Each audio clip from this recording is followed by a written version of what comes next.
Yeah, no, I can feel it. I did everyone's tarot cards, and everyone did really well.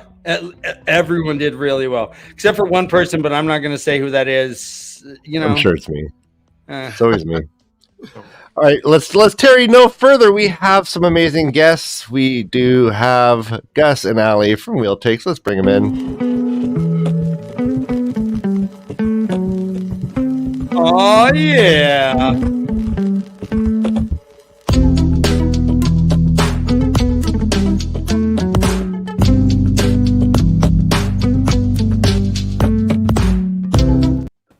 So, you know the deal. Jansen Lashley Haynes historically is an amazing actor, and we've been talking about the series, but we thought we could bring in some even more industry insiders. Would you call yourself industry insiders? Sure. I mean, can you ever really? You're welcome to if you want to. I don't know if anyone in the industry ever really feels like an industry insider, but I mean, Jansen, you can tell me, but I don't know if anyone ever is like, yes, I feel really inside of this thing. But industry imposter works fine. I'm outside of outside. Yeah, I'm outside. Yeah. Do you guys read the dailies, as they say? Yes, we do read the dailies. Well, not every day. As much as we can. I mean, there's a lot of them. But yeah, there's a lot. Try to stay abreast of things. Yeah, so but it's most daily. Yeah, most daily. Most daily. Every few dailies. Every few dailies. Yeah. Bi-daily. So, Gus and Ali, if you can, just kind of give a quick autobiography of yourself, starting at kindergarten. Go. So I was in kindergarten, and that was yesterday. And today I'm here. I grew up fast, It's Hollywood. Happy Gilmore. But they kicked you out, you dirty animal. That's what'll happen. Yeah, that's Ali. I'm Gus. Podcast called Wheel Takes down there somewhere. There. And we're podcast. Talk about Wheel of Time most of the time, sometimes other stuff. But I've read all of it. She's read as far as you can see down there. Chapter 49 for Dreams right now. And we also like to think that we know some stuff about Hollywood because she's a writer and I'm an actor. Yeah. You go ahead. I'm a screenwriter and a playwright, and I've been doing that for a long time. So, and I've got an episode coming out hopefully in the spring, but animation takes forever. So when that's out, I'd love it if you all watched it. Oh, that'd be amazing. What it is, or is that secret still? No. It's I wrote for the Rugrats reboot that's out on Paramount Plus. I'm in the second half of the season, so just waiting for that to drop. But animation takes a really long time, and so they keep telling me soon, maybe spring. So we'll see when that happens.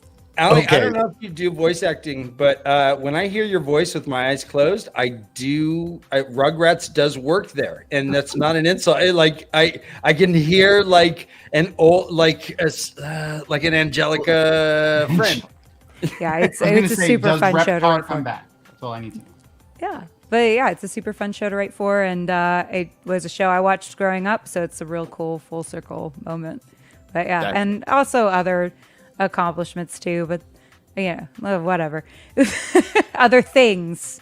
But yeah, I'm not terrible just about promoting myself. Yeah, I'm so bad at it. I really I just hate talking about yourself. It's like, no, let's talk about the Wheel of Time. But you know what? Talk about And the Wheel anything of Time that's is what we're here to discuss. But yeah, I've written a lot of things, and some things people have seen. Yeah. And did you weave any Wheel of Time themes into the episode, or any name drops? Anything? I did actually try.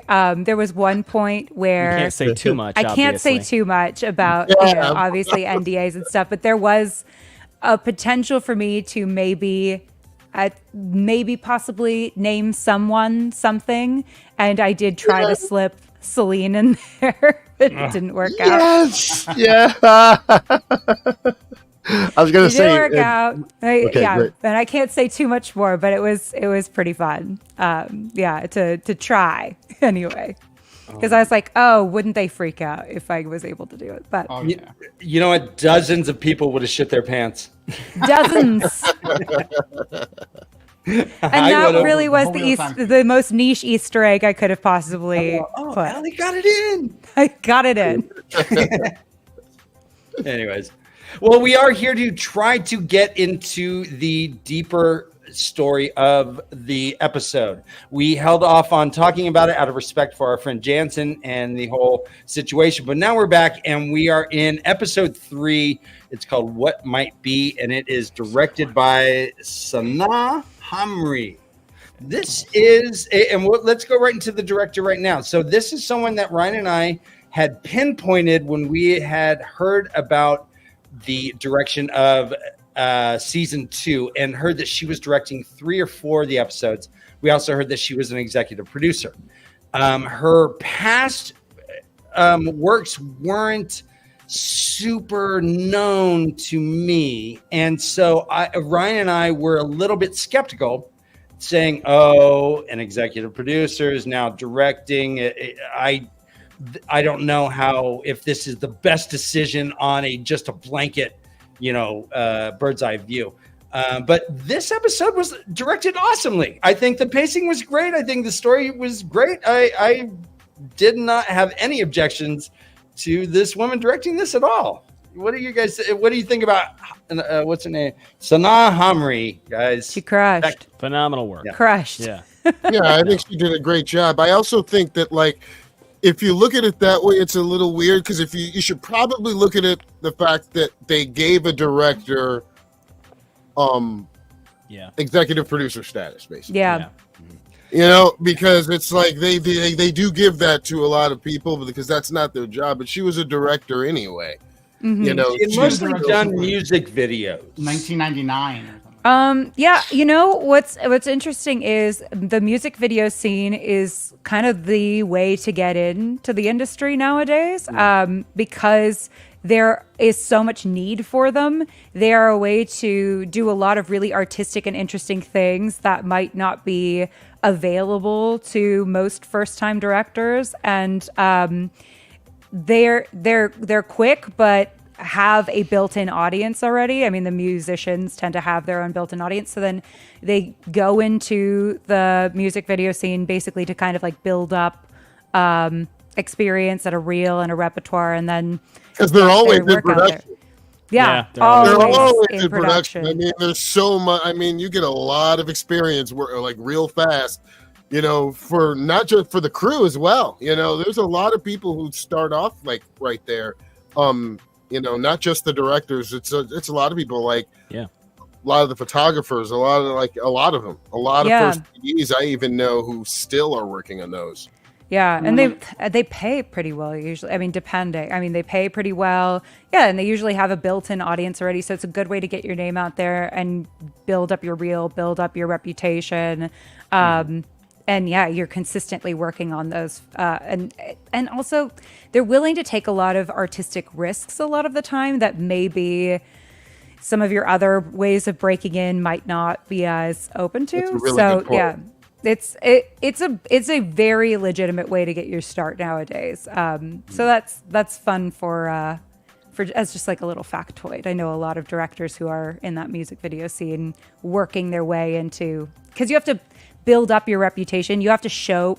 It's very hard to break in because, in part, you have to prove to people that you can do it. But in order to prove to people you can do it, you need them to give you the opportunity to do it. And you have to do it, and that's like the weird double-edged sword about this industry. That's the start of everything. It's the infamous catch-22. It's like, how do I get my start when I need to have a reputation to have a start, but I can't have a reputation without a start? And so music videos are so the way to go. Yeah, so you can prove that you know what you're doing with music videos. And the scope of budget in these videos, I guess, does allow for for a scale between someone who's starting out and someone who has done dozens and can handle a larger scale, I suppose. Mm-hmm. Like, I mean, you take like a Sublime video where it's just a bunch of skateboarders, that someone took at a park, versus like an Adele. Is she still doing videos? Oh yeah, Rod's still. She's got some gorgeous videos. Okay, so yes, and I guess what is the budget for something like that? I mean, I don't want to get too off topic, but so if she was doing a large scale music video, I mean, could this take a couple weeks of shooting for her? You know, the nice thing about I music don't know. videos, and yeah, it obviously depends. And I'm not the money gal. Yeah, I it's don't kind of think like we're- asking. Okay. With entertainment, it's like kind of like with law. There's so many different jobs that it's kind of like asking, you know, a real estate lawyer about judicial policy. It's kind of like they're just very different. You know, you can kind of have a basic idea, but you're not going to necessarily, you know everything about it. And that's kind of, Jansen, correct me if I'm wrong, and you're like, I know everything about film finance, but, you know, but, you know, I know some basics because I used to work in development, but music videos were not my scene. I do have a cousin who works in them, so I can reach out to him and ask, but and be like, yeah, what's the typical budget?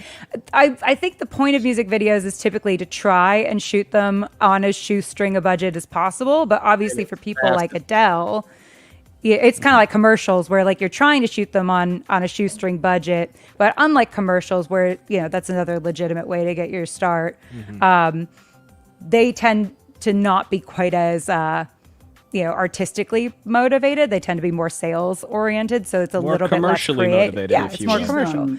But yeah, so it tends to be shoestring budgets. I mean, unless you have a big singer like Adele, but usually if you're an earlier career person, you're not going to be getting your start shooting for Adele unless your uncle is Adele's best friend. That's what I was gonna say. Like she's done Mariah Carey, Notorious B.I.G., P. Diddy, Nicki Minaj. So like she's been doing for. So she's Mariah not a Carey nothing took about director. 2 months. Yeah. Yeah. I mean, So that's- she's not a nothing director. And at the same time too, with IMDb Pro and stuff like that, a lot of the time, you know, an actor's full experience or a writer's full experience or creative's full experience is not going to be on IMDb Pro. Like the hours of work behind the scenes, you know, the tried and failed, you know, stuff, the stuff that gets scrapped at the last minute, heartbreaks, none of that makes it onto IMDb Education. Pro. And all of that stuff is equally as valid. Like, you know, the shopping agreements, the, you know, Things that get two the steps things away you get from cast getting there. in and shoot but never actually go. I mean, there's so much stuff. So it's not necessarily the perfect indicator either of how much opportunity someone has had and how much people have been doing and how many people they've gotten to know that have helped them move their career forward. Yeah. Well, you had mentioned your cousin. I'm disappointed that they are not watching now. As is everyone. I'm disappointed your cousins in chat are not watching. We only have 15 people here. We have 7 people on screen who are loving this. So please tell a friend right now. Twitter, something. Get people in here. Let's do it. Yeah. All right. I'm Hey, curious. real quick, an update. Sanaa Hamri is it says she's directing season 2 of Lord of the Rings. Oh, Yeah. cool. I saw that. It kind of a funny story about Sanaa is the development company the company that I was working for in development did approach her about directing something that we had on our slate, but she was busy with Wheel of Time at the time, which was just a funny moment where I was like, this is very full circle. What a small world. Oh, but the way they said it is like, oh, she's really busy at Redacted at the time. Yeah.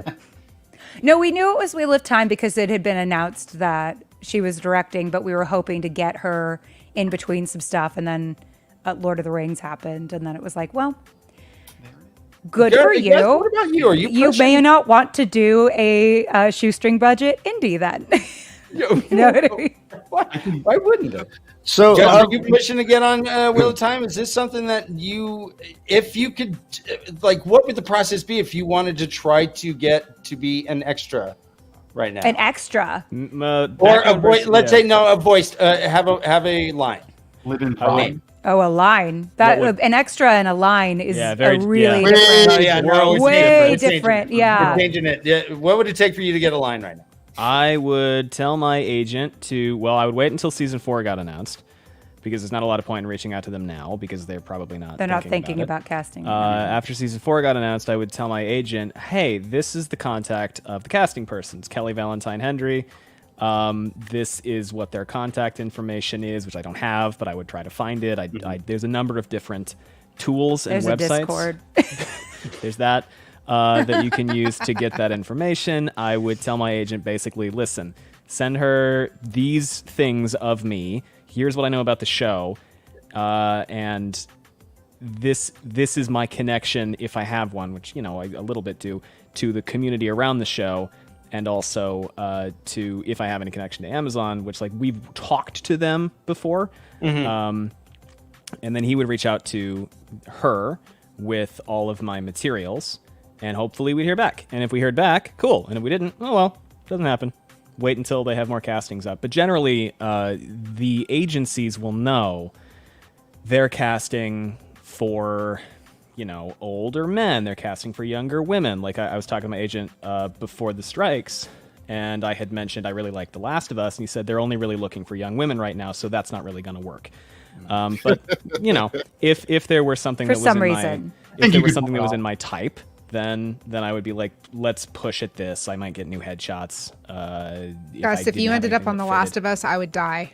I would die. He'll die though too. I have often said that one of my career goals is to either be cut in half by Henry Cavill or to be shot dead by Pedro Pascal. Either one. You know what?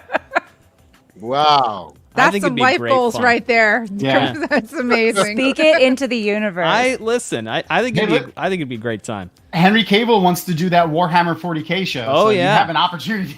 I expect he'll be cutting a lot of people in half. Yeah, So. it seems to be their typecast that they will be cutting people in half or shooting people in the head. So I Or feel like pulping you've them. got a good shot. It'll we'll happen. see. So I have a question. So in this age, I know they're very, very tight-lipped with everything when you are a part of the production. The amount of NDAs and whatnots, right? Do you think being a part of this community would hinder or be a boon for you?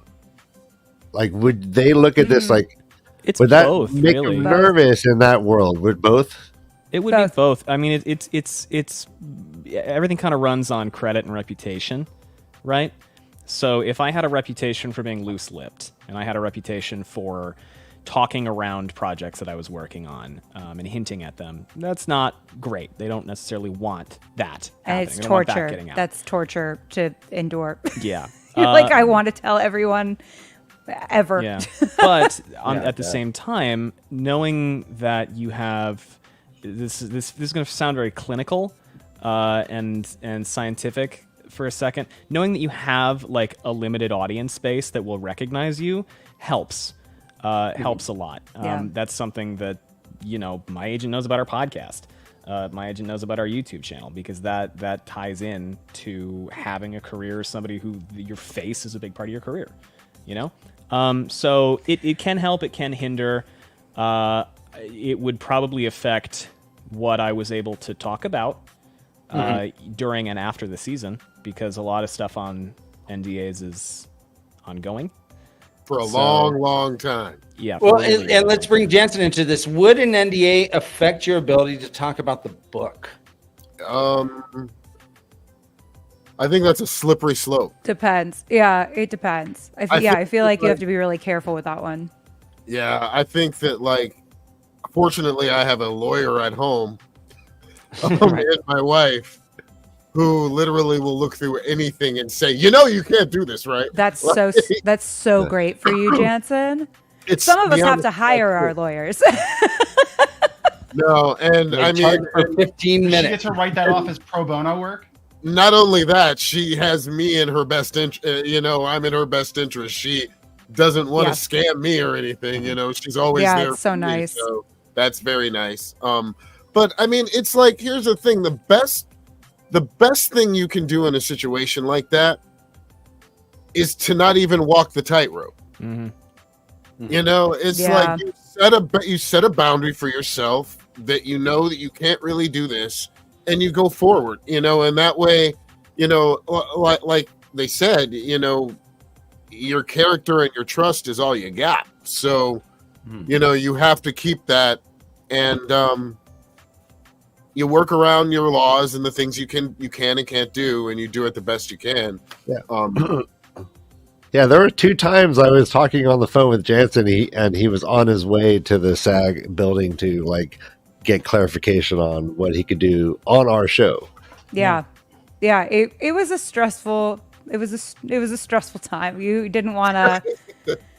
I mean, obviously, of course, the cause was what was most important, and Absolutely, you didn't want, and you wanted to support the cause wholeheartedly. But you're also a person, you're like, I'm excited to talk about the shows that I like. And I'm excited to be a human being. And in addition to being in entertainment, and we had our podcast, and we were like, we just want to do the right thing. But there was a lot of periods where it was like, that was very unclear what the directions were, only because the people in charge are also people learning as we're going as well. It's so all emergent. Everything was kind of like emerging for a second, and that was a period where we were like, we don't really know, and people would come to us and ask us, and we'd be like, we don't know. And you want to look in the know, but sometimes it's better to say you don't know until you know for sure. Yeah. Well, on your podcast, I'd mentioned like Frank Sinatra or something, and you hit the bell, like the don't talk about that button, or you guys had a button that was like We had a time that these types we of had a strike button happen. where if we accidentally messed up it's this. and so the name of a show, we would just and it didn't happen. Yeah. Yeah, so I made that happen a couple times, just mentioning actors from like I'm like, oh god, we were on that live stream, the SAG live stream in particular. We were being really heavy-handed with the button, in part because we wanted to illustrate that entertainment and actors and writers are so, enmeshed and embedded in our daily discourse that we might not even recognize or realize how often we reference written work, acted work. So no, like it's not as though SAG was going to kick down the door with a SWAT team if we had said the Lord of the Rings movie name out loud, but it was the kind of thing where we just wanted to go like, we're gonna really emphasize in this instance how important all this stuff is. Yeah, even when you're trying not to talk about it, you inevitably reference film and television. Yes. I mean, and books. It's like it's everywhere. We love it. We're not going to have binary codes on our as the posters on our wall. We just won't. Maybe some people might, but not a lot of people. And then the last time these big strikes happened like this, the role of influencer wasn't around. So it's so unclear. It was a very new minefield for a lot of people, and it was really interesting to, obviously our platform is not like crazy huge, but to kind of be navigating those waters was really interesting. And really, the for everybody was different too, right? Because there's a ton of podcasts and podcasters who are not SAG affiliated and have no intention of ever being SAG affiliated, want to be supportive, but there's no reason to follow necessarily the same guidelines that the Jansen follows versus the guidelines that I'm not yet in the union. The guidelines that I follow are going to be somewhere between. And then other folks who simply don't have any interest in ever being connected to entertainment are going to follow different guidelines entirely. Yeah. So it was anyway. That was a year. It was honestly a really historic time to be involved in entertainment. It was pretty interesting. I kept being like, oh my god, like we're part of a thing. Yeah, we're part of a thing. And honestly, the vibes on the picket lines were immaculate. Yeah. It was really That's awesome. really fun. Let me ask in one some more ways. question before we jump fully into the episode itself that we haven't. Yeah, even sorry gone into. to No, that's go fine. on a But this side is a tangent. fascinating talk. I love this. You guys are more familiar with the NDA situation than any of us. So, have any of you had to sign an NDA just saying that you would not be talking about any project you're working on? Yep. So what does that necessarily entail? I guess what how does this interfere with your normal life? An NDA. Well, I mean, I can't tell people what they don't want me to. It's and to be honest, 95% of the shows I've worked on over the past 15 years all say that, like Yeah. nobody wants you talking about like what they got coming out. Well, they're ubiquitous now, right? That's what you're saying. They're everywhere. And and most people know that too. It's like anybody who's like literally working around like this industry, they know not to run their mouth, because if they do, they're not going to be working again. No. Like it's just not going to happen. Nowadays kind of like have the understanding that these people can't, talk about stuff. Yeah. Absolutely. Are lawsuits regular? It's so the tricky thing is it's very hard to litigate an NDA because most of them hinge on willfully divulging secrets, and it's very difficult to prove that somebody willfully divulged a secret. But if I sign an NDA and then I come on your show and I go, well, I don't know if I'm on the Wheel of Time, but I do really like insert character name here. Even if I haven't willfully violated the thing, Amazon's not going to ever want to work with me again. Yeah, it's the relationship damage more than anything. Other people will know that I have done that, and they will not want to work with me again. Yeah. And while it seems as though the breadth and scope and endless number of films and television shows goes on forever, it's a very small town. It's so small. So if very you start small community. Yeah, if you start being flippant and glib and disrespectful of other people's privacy and other people's things they've asked you not to talk about, then other people aren't going to want to share. Yeah, and believe me, like I've been a part of conversations where like someone goes, "Why don't we work with this person?" Someone goes, "Absolutely not. Here's why." And it's like, okay, I mean, it's NDA more than anything is like a be chill document. It's don't be a jerk. Don't be a jerk. Answer Matt Stagger's question. There's usually an embargo date. But yeah, there was about a year where or you'll get an email from an EP or the showrunner or somebody, and they'll say, "Hey, you can freely announce that you are part of this now." Yeah, but there was about a year where I had written for Rugrats. I was like, I wrote my first episode of TV, and I couldn't tell anyone for a year. And like the only person who knew was Gus. So you can tell your spouse. They knew. I was like, and before I told Gus, I asked them if I could tell my husband. I was like, I don't mean to seem weird, but is there any way that I could at least tell my husband about this? And they were like, yes, tell your husband. It's fine. Just he can't tell anyone either. It's like, okay, great. That was the first thing I asked too. Yeah, I was like, can I tell my husband?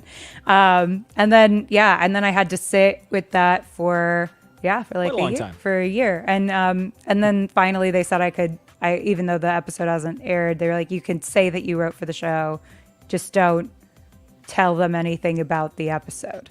But like, I have people reaching out to me being like, send me your Rugrats sample. And I can't send it to these showrunners until my episode airs. So I'm like kind of on ice about sending that stuff out as a sample until the episode drops. Do you have an air date for your episode yet? No. and that's fine. And like, this is the other thing is that when you work on something as an actor or writer, you usually don't get stuff until like basically right before everyone else finds out. So, or sometimes you just find out with everybody else. You're like, oh, that thing's coming out. Okay, cool. Yeah. Exciting. They released the especially when you're a writer. In it. Yeah. You're like, oh, cool. The second half of the season's coming out and my episode is in it. That's super awesome. Yeah. And obviously at that point you can talk about it because everybody knows it's there. Yeah, because everybody knows. So. When they release you from certain obligations, do they send you something in writing that says, okay, you are now allowed to say you are associated with this project? Is it a legal thing that No, a lot of the time it's like, use your best guess. Yeah. They just say, all right, you can probably talk about this now. It should be fine. No, there's so many of you that work on projects. There's so many people that usually you're kind of like, okay, I don't feel safe until the episode is out or until I get like verbal confirmation. Like if I were on an episode of TV and then you saw me on that episode of TV, I could probably tell you that it was me. Yeah, and then sometimes even then it's like behind the scenes stuff could be sensitive. So even then you're like, well, maybe I can't talk about this because it might be a storyline going forward. Da da da da da da da. Like, was so many eggshells.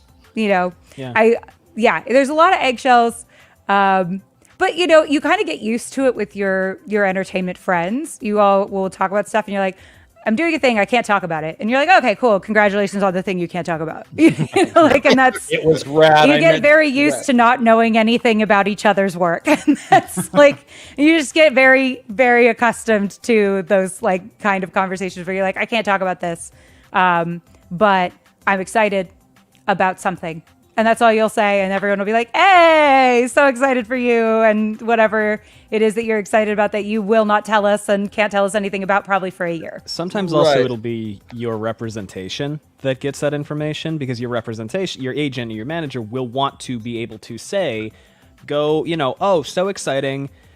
Jansen is in this upcoming episode of such and such thing. Check him out. And so when your agent posts it, they will have been communicating with the people at the production company, and they will get a yes. And now you can share this thing. And that's if your agent's any good. Yes. That's true. That's super true. And sometimes they won't tell you that they're going to post about it, and then you see it on their Instagram or something, and you're like, cool. I guess I can tell people about it. Hey, there's me. That's me. I sort of. If we're ever having brunch and I'm like, oh, there's Orlando Bloom, and Ali, you're like, oh never mind. It'll die with me. I won't say.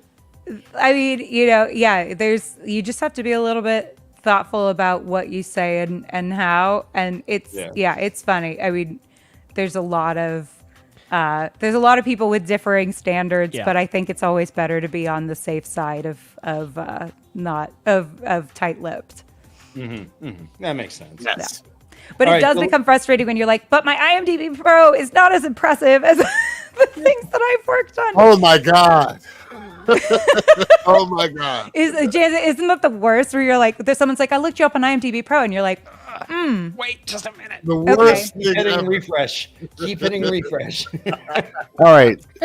Let me help steer this conversation. Matt Stacker had a great question. I think let's whet our palate. I want to start with the actors and then the non-actors. Who would your dream role be if you could play a character on the Wheel of Time? Oh, Jansen, you can't say your character. You got to come up with someone else. Okay. Can he not? Okay. It's because it's after Knife of Dreams. Yep. After that chapter. Yeah, you're right. Okay, I can do I'm trying that. to think who that is. I can do that now. I can do that. Oh, I know who it is. Okay. Well, technically they exist. They've been seen, but just the once. Did I miss something while I was thinking? No. Okay. No, not a thing. Never. Never. Nonsense. Can I say who I'd like to write for? Like which character I'd love to write them Or from? or what scene? Yeah, both. Yeah. Oh, what scene? Listen, people who follow the Grinwell Cup know that I have a soft spot for Gaul. Yeah. I think he's great. I think he's a lot of fun. I think we'll probably get him in the show. I think he's a nice dude. So it's either him or weirdly it'd be because I don't like this character very much in the books. I think it'd be fun to play Talonvor. Talonvor, sweaty Talonvor. We don't like It'd be fun. Talonvor. We're not a huge fan of his, but I think it'd be fun. God, the character I feel like I'd have the most fun writing.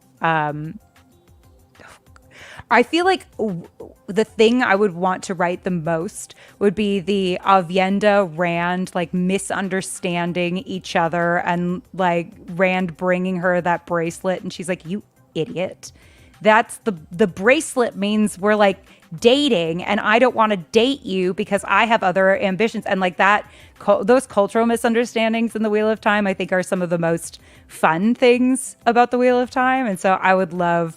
That scene to me is so funny that I'd love to write that. That's a great answer. It's such a great scene. Speaking about writing, I'll jump in on you, Jansen.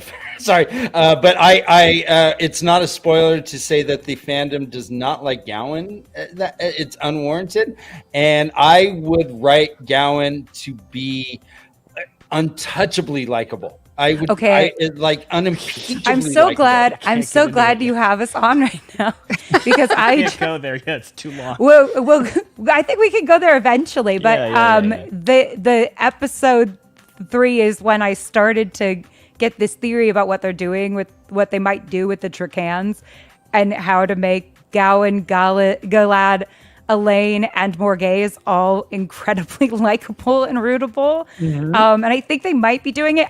If they go in a different direction, totally fine. But I have this theory about what they're doing. What is it? It's depressing.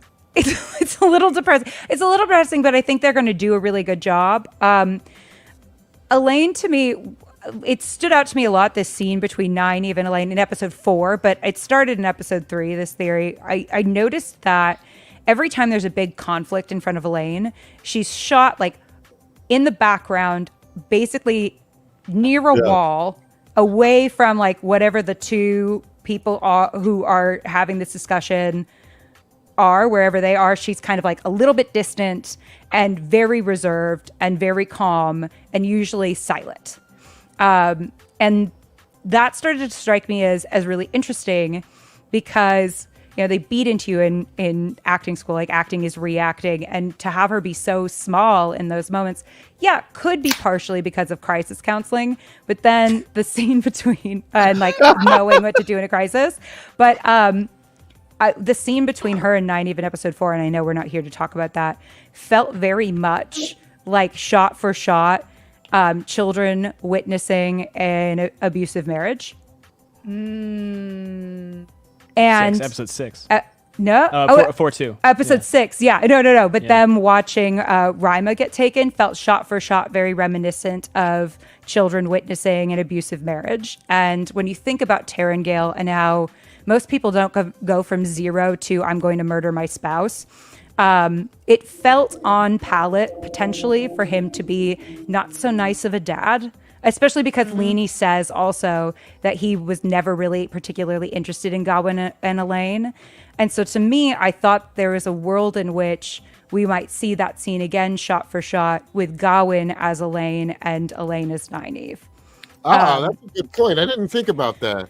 And when you think about the idea of like Tarangale being an abusive spouse, everyone else's reaction to that as a character makes sense. Galad's dogged determination to figure out the black and white, what's good and what's bad.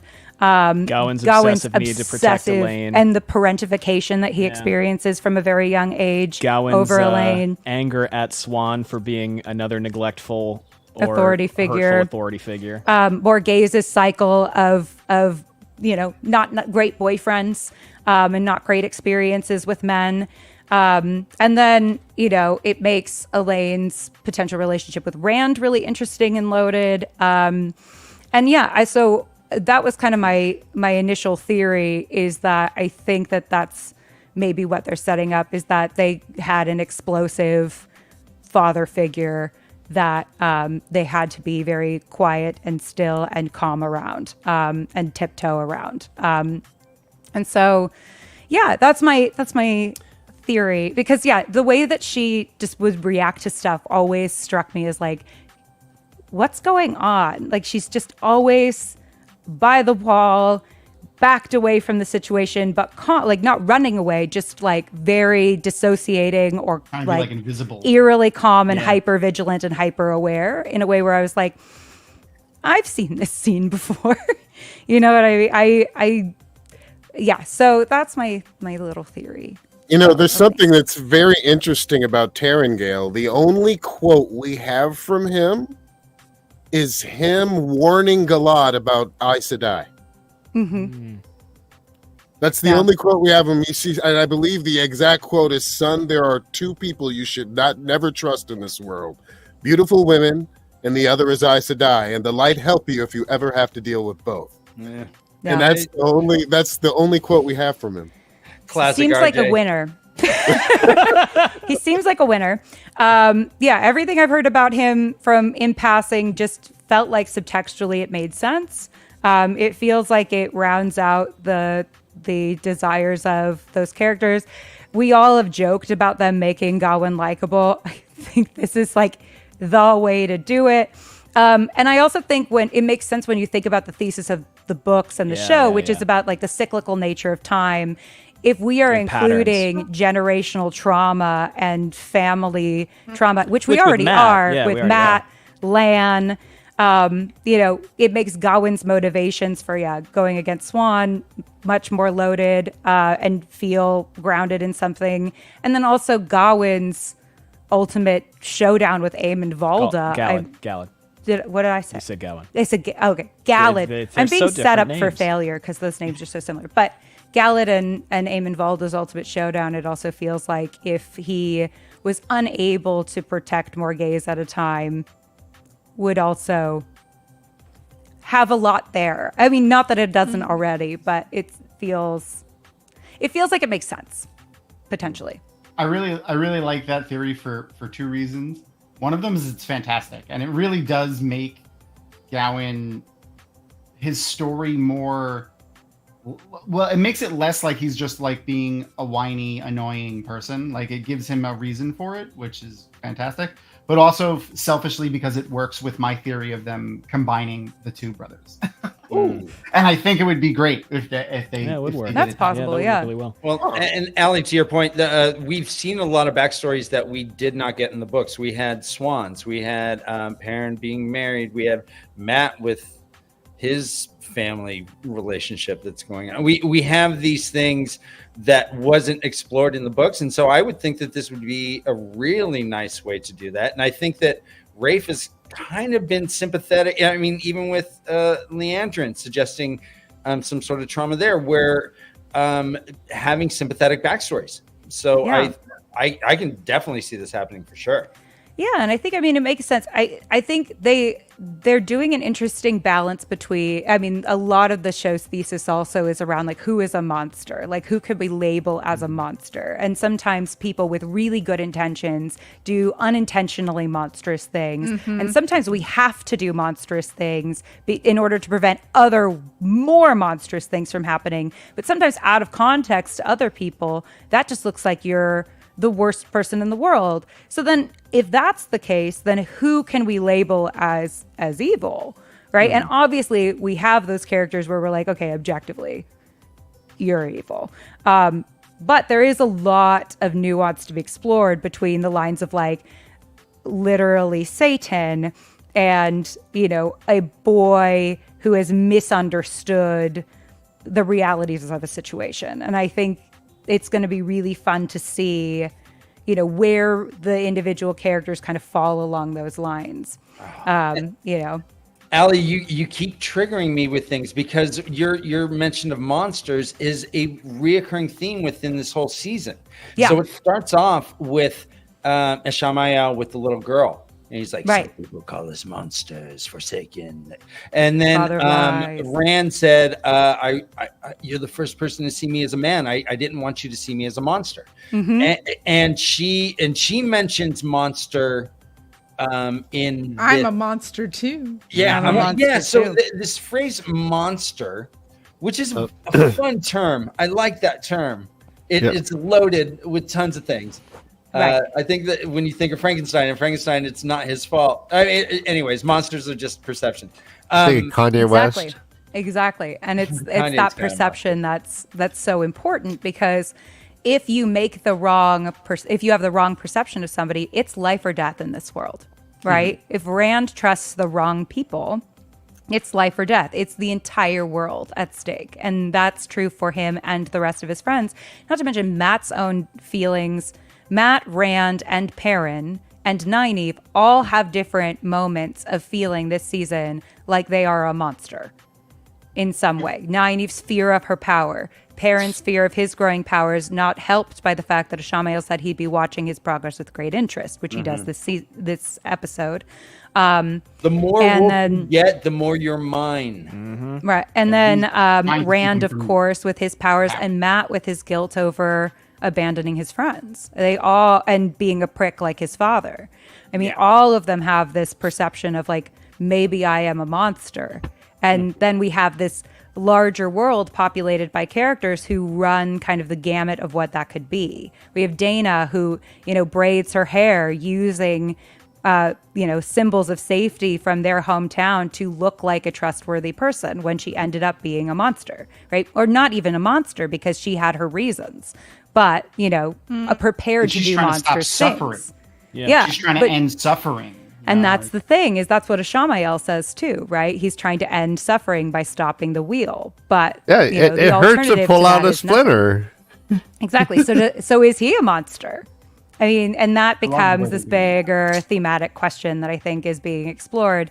And I think when we're looking at like how are they going to, flesh out the backstories of these characters, I think it's with going, okay, these people, like obviously Gawain does a very bad thing, or participates in a very bad thing. At least the one.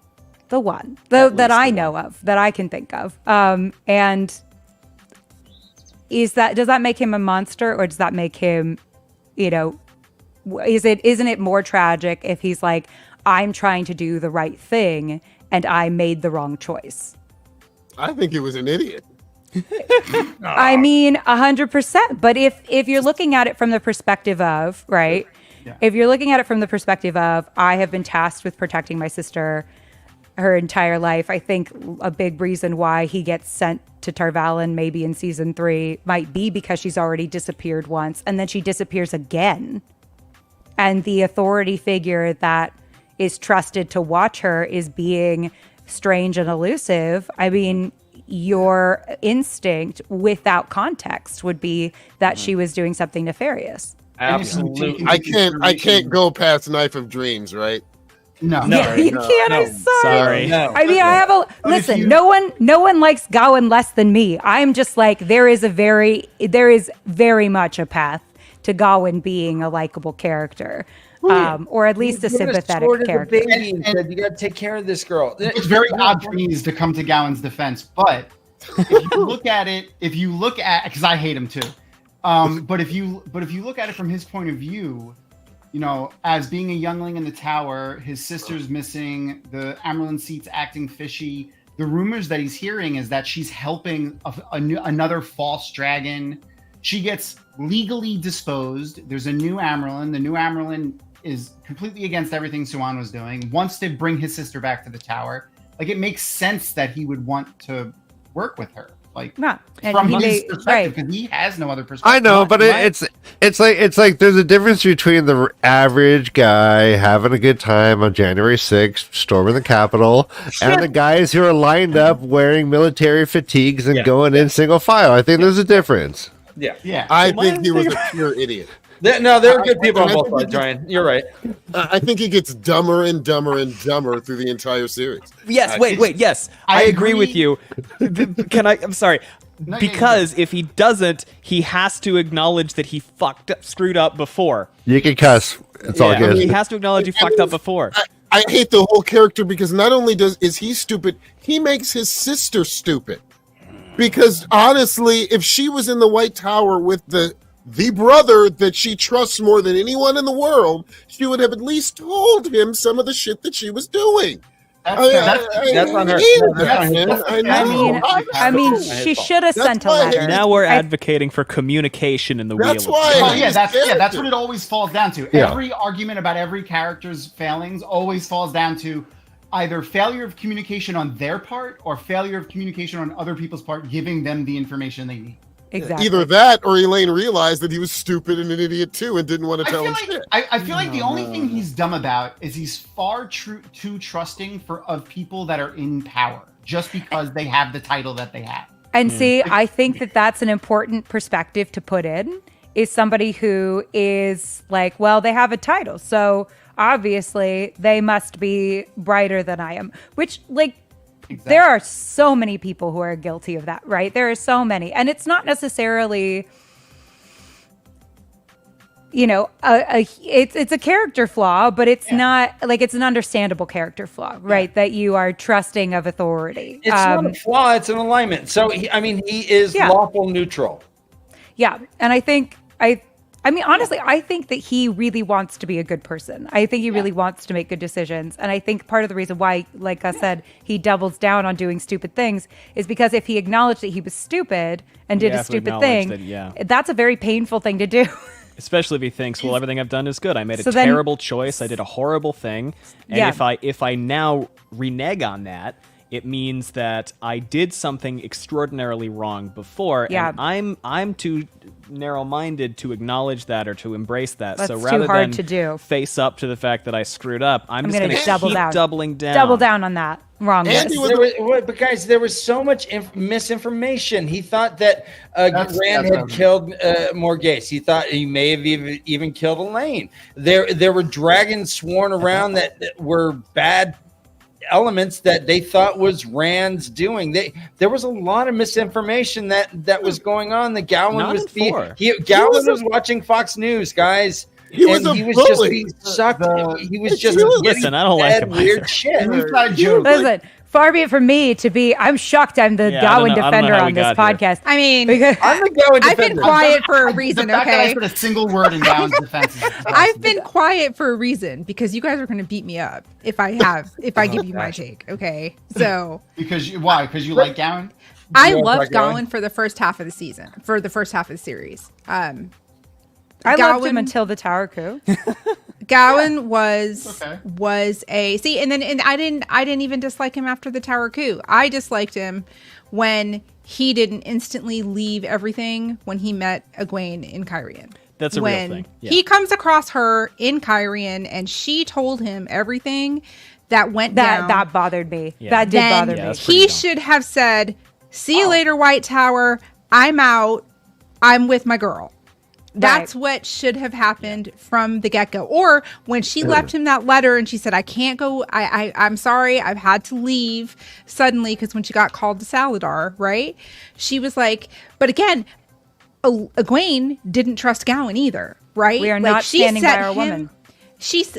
and she set him up for failure by not fully disclosing to him everything that was going on because she knew he was with the Tower delegation. So Gowan was done dirty in so many ways. Now, mind you, he couldn't get out of his own way, right? Like that was his biggest thing, is he couldn't even get out of his own way.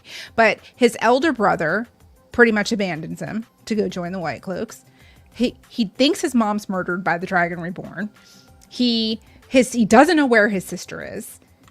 The girl that he's His in only love remaining with family member. Mission by a doesn't crazy tell woman. him, says, "I can't tell you where they are," but she really could have, because he could have Her been an mom's asset to them. boyfriend murdered his Yeah. father, and I- he was parentified from the time he was a toddler. Exactly.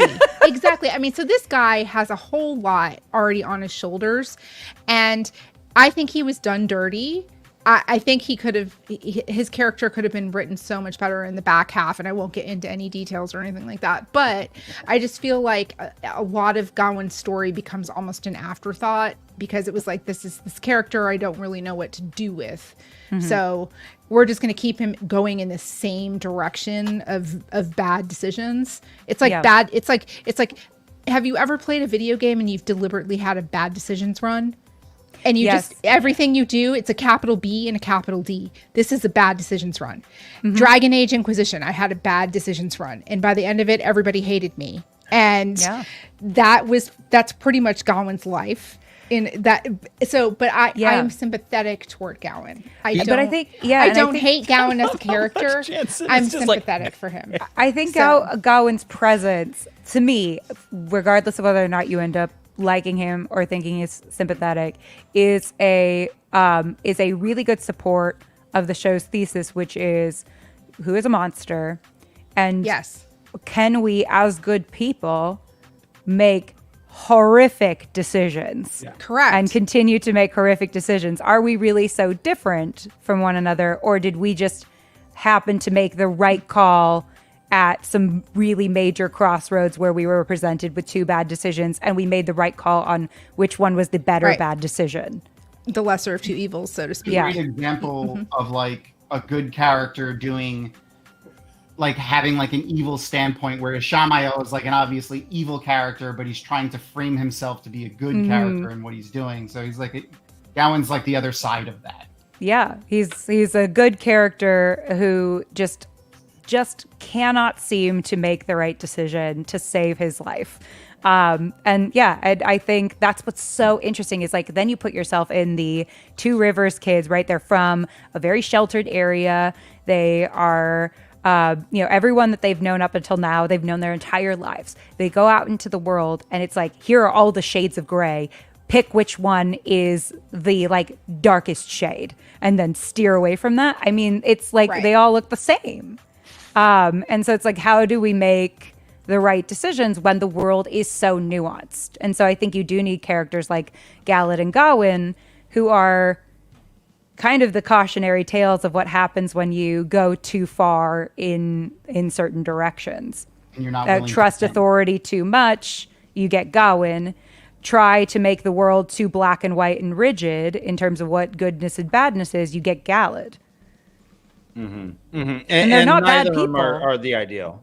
No, they're not bad people. Their father was a brat. fuckhead. Gawain was a brat, and he was a bully, and he was the worst. Gawain saved Rand's life. He would have been killed. He did do that. Gawain was a bully. once. He would have been killed by Elida. Gareth Bryn I can't talk past.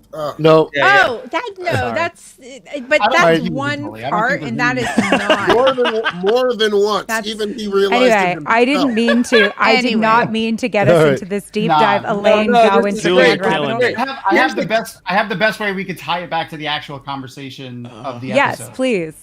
So we were talking about this started from talking about Sanahamri and talking about the idea of monsters and psychological stuff. So one of the things Sana said specifically when she was doing the Wheel of Time, our Dragonmount CEO Kathy had a chance to talk to her, and she said one of the big things that one of the big themes she wanted to play up in season 2 and throughout is horror, but not just physical horror, but psychological horror as well.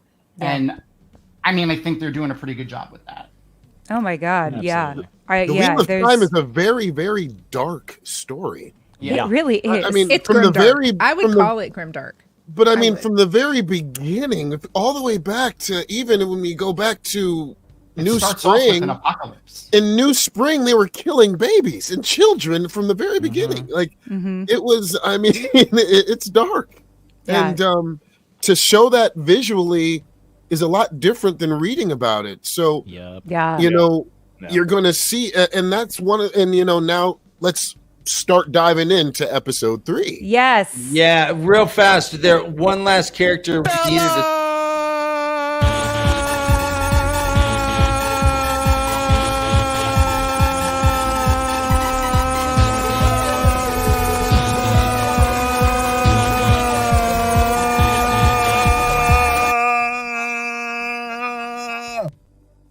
Episode An hour 3. with no Bella. What might be? All right, one thing I must tell everyone: I was wrong about something. Oh my God! what? How dare Hold! Stop the presses. So I said 3 weeks ago that Rand was dyeing his hair. I was wrong.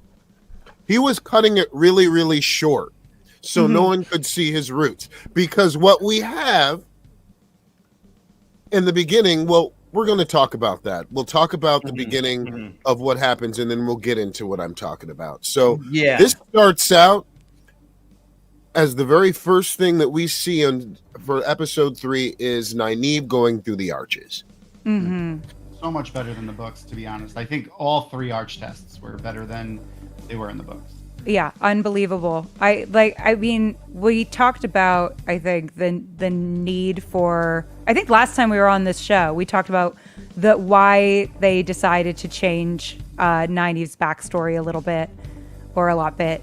I think we saw the payoff of that this episode. I think if we didn't get it this episode, we never will. Because it explains so much about Nynaeve's character that she is somebody who's fiercely protective of the people that she loves, and part of the way that manifests itself is through anger, and then the other part is through her healing, right? Those are the 2 realms of her care for other people. And I think a lot of the frustration that she experiences over the course of the books and has been experiencing is her inability to do anything in the face of certain people's suffering or certain people's exploitation in her mind. And that all has what I and a lot of writers call a core wound. It all comes from this traumatic experience that she had as a child. And that has blossomed into what the character is that we've seen. We've had this traumatic experience that has become a very big crux of who she's become. Yeah. And I think that was really well explored this episode. I do think that. Go ahead, Tom.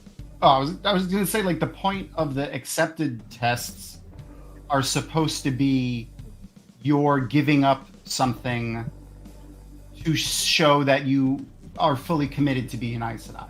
Mm-hmm. So, like, the idea of her going into the Arch and, like, her test is she's being chased by Agenor or Bilal, whoever it was. Yeah, Agenor. Through a hedge maze. Of course she's going to want to leave that. Like, she's not going to want to spend her life there.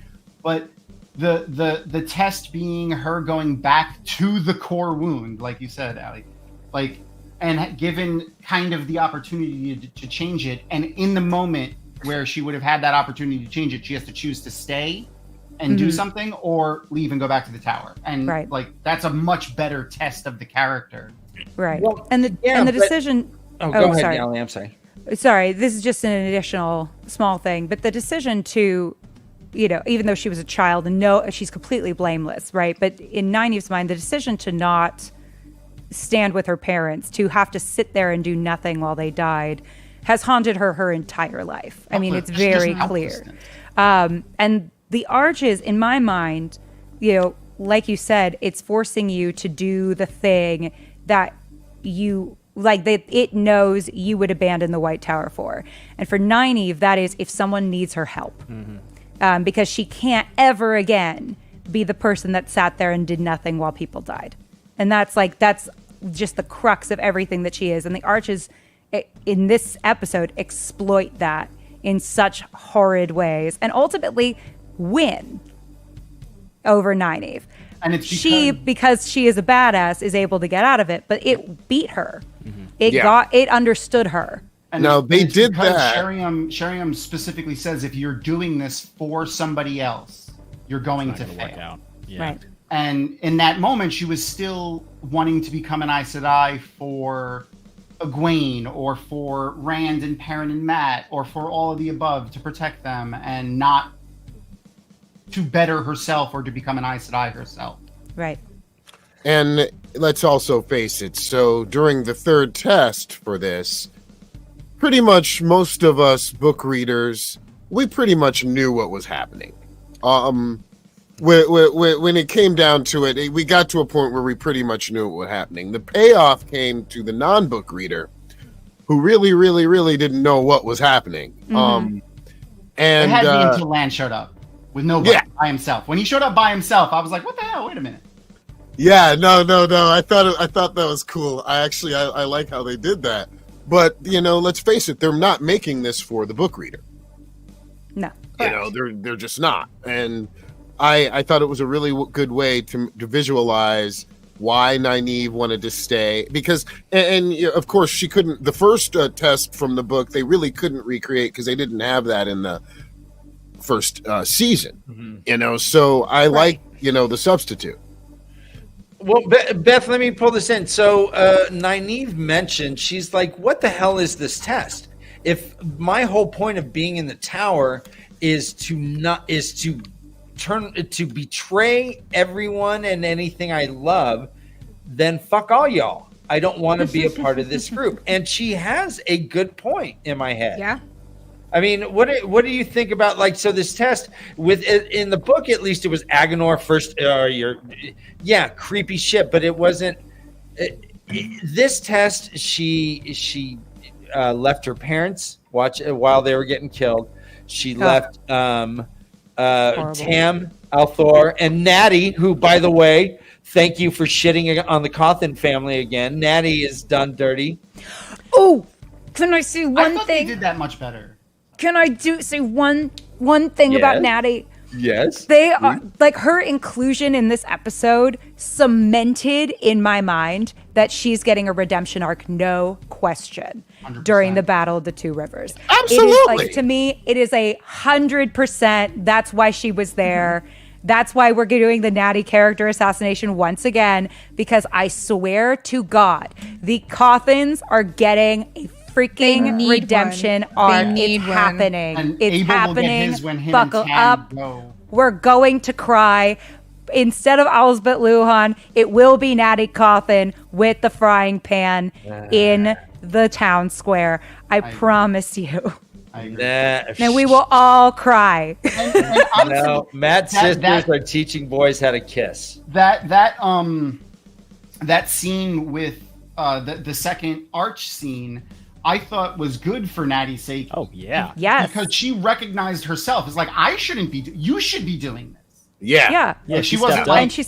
And she said, when they needed me, I stepped up, which She is went- why I'm like, again, She's gonna Natty do it, Cawthon yeah. redemption Yeah, arc yeah. is coming, because when they need her, she will step up. I swear to God. It's different from in the books, because in the books I remember it's like this random out of town woman Yeah, and she's causing disease. The wisdom. Yeah. Yeah. She was the wisdom, and she From, made like, Rock Hill. Sinbui the And she's Her name- deliberately poisoning what and was her killing name? people. Yeah. Whereas And- Natty and- was and- like, and to Natty- make these it people are seem going like to she's die needed. horribly.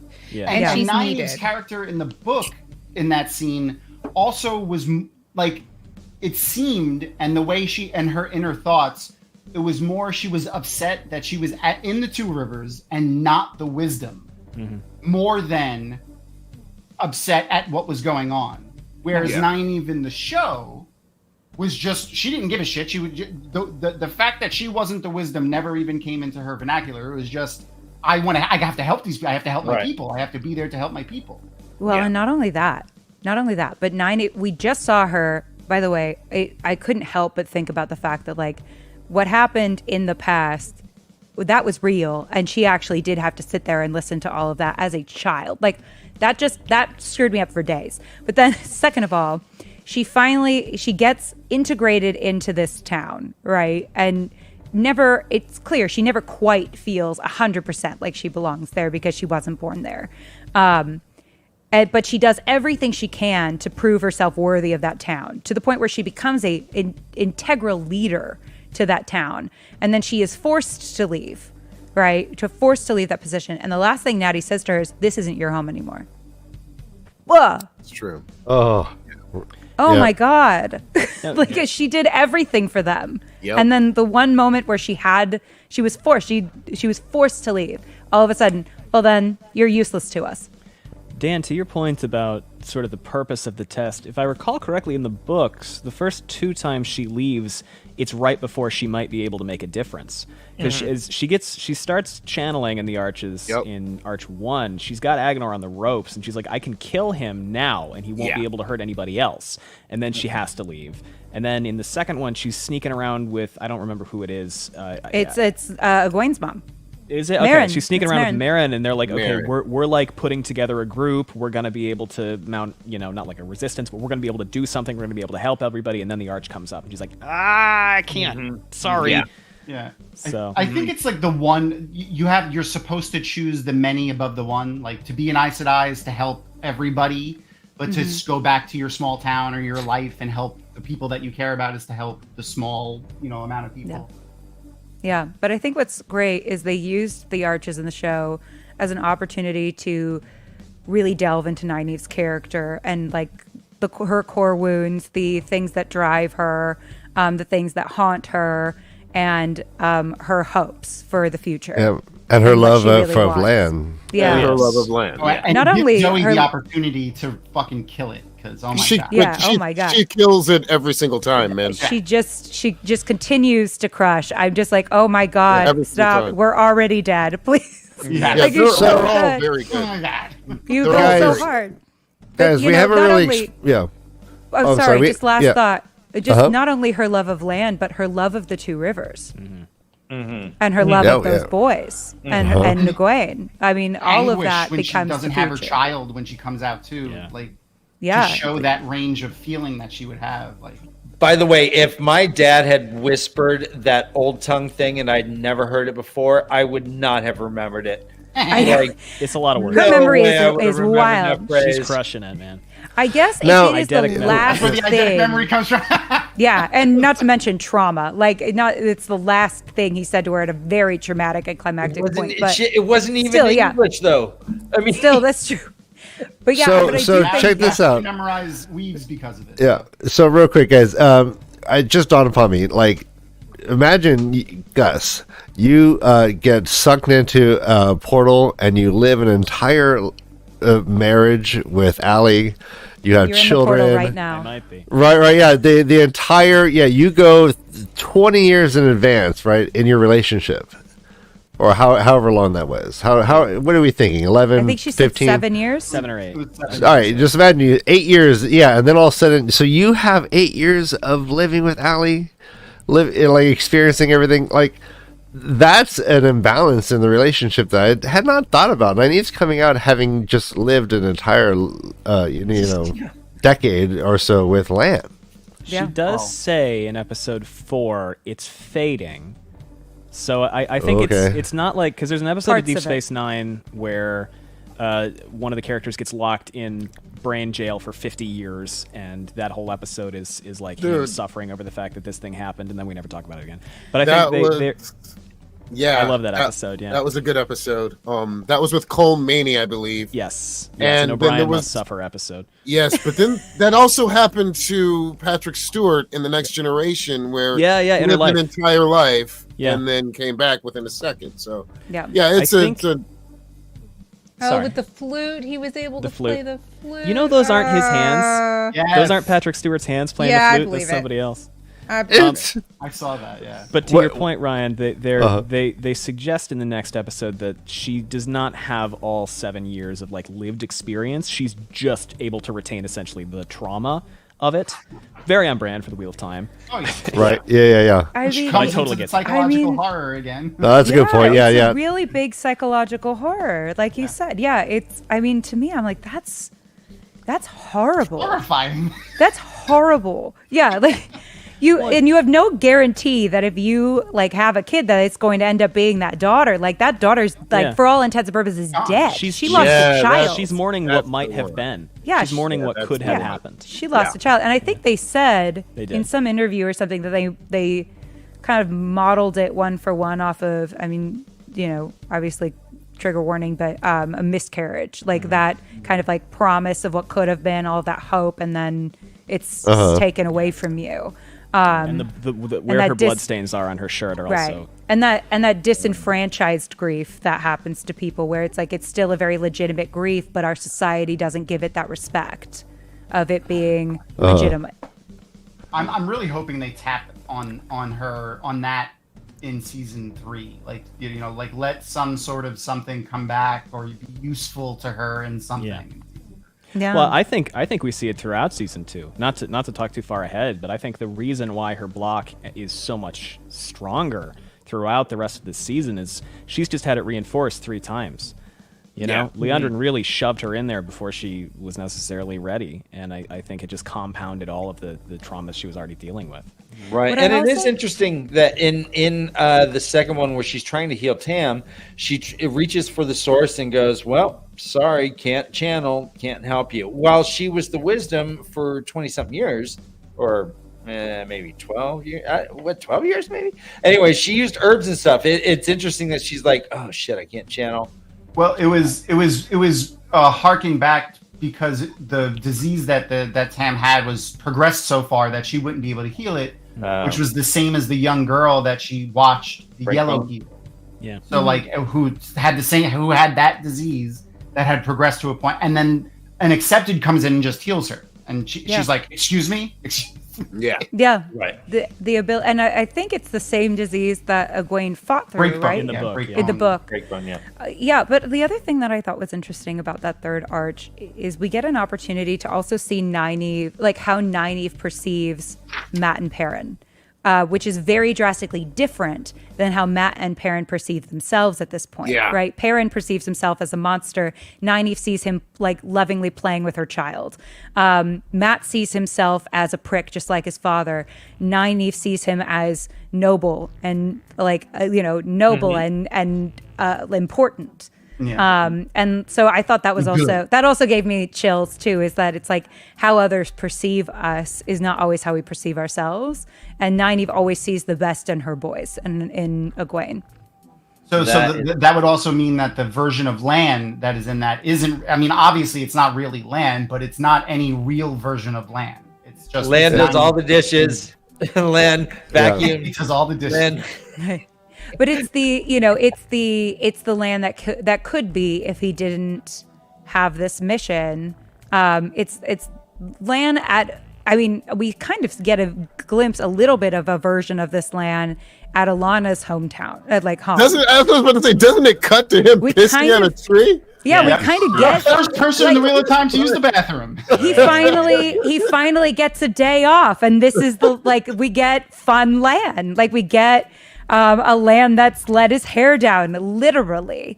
Literally, yeah. And Nynaeve sees that in him, that he is somebody who can be this loving, fun, supportive partner. But because he has this mission, he has to be Mr. Business serious all the time. And then they can't be together because of it. Donald. We did an interview with Donald, and he made a funny comment about the costume that he got to wear there, because he was like, "I finally got to wear something different," because he wears the costume. Yeah, definitely. By the way, Tom, I don't think we've asked. What happened to Barney? What happened to Barney? Yeah, what happened to Barney? Come on, you're interviewing people. Comet that took out the rest of the dinosaurs. Barney, come on. Barney, the big purple dinosaur. Was on TV in the 90s. Whatever happened, we wish him well. Yeah. We wish him well. His music was awesome. Ryan had found him on his SoundCloud or something, and we were rocking to his shit. And it's gone. If I'm not wrong, I think his IMDb has him listed in an upcoming movie next year. Good. That's great. That's awesome. I'm glad you let him out of his cell, Tom. So this episode is gloriously bookended with Nynaeve, and it's called What Might Be. So it's Nynaeve's chapter with stuff going in there, right? Yeah. There's a couple other story arcs. There is, we'll tie Egwene and Elaine just with hers, but there is Perrin with the Shanchan. There's Rand in the city with Selene, and Rand with Logain. And I guess that's probably all. Oh, yeah, that's Matt. Probably all. Well, we right? also get Matt. Oh, and Matt and Min. Mm-hmm. It's our first look at Matt and Min, yeah. Lest we forget. I actually the door. The next scene going in after we get those Nynaeve scenes is part of my favorite part of this episode. Because I'm not going to call it a character, I'm going to call it an entity. The way that they portrayed the city of Carrion, which in the books is used a lot. They talk about it a lot. There's a lot of detail, and they always talk about the big difference between the Forgetters and the Nobles, and they did a great job of that here. They talk about the Nobles being more reserved and restrained, and how the Forgetters are, revelrous and jumping around. And there's a lot of things that they did to adapt it to the show. To tag on to that, the one thing I really loved that they did, and I really can't wait to see. Yeah, it's not spoiled. When Rand comes back later in a more controlling way to the city, when they said that they were using the hunt for the horn to clear out the poor people, essentially. Man, I can't wait to see how Rand reacts to that when he comes back and is like steward or whatever. I remember you from that party, and you were all happy about getting rid of those people. And I love how Rafe Judkins did something here that I don't know if a lot of people who read the book saw. In the books, the distraction for the nobles to keep the Forgetters not rioting and not doing anything were fireworks and revelry and parties and all those things that Goldrian was doing for them. Here, we have the Hunt of the Horn, in which they did two things. They made it so they don't have to go to Ilion, first of all, for the Hunt of the Horn, for all the proclamations. And they found something else to, distract the forgetters. And also something new that they added to the show is get them out of there.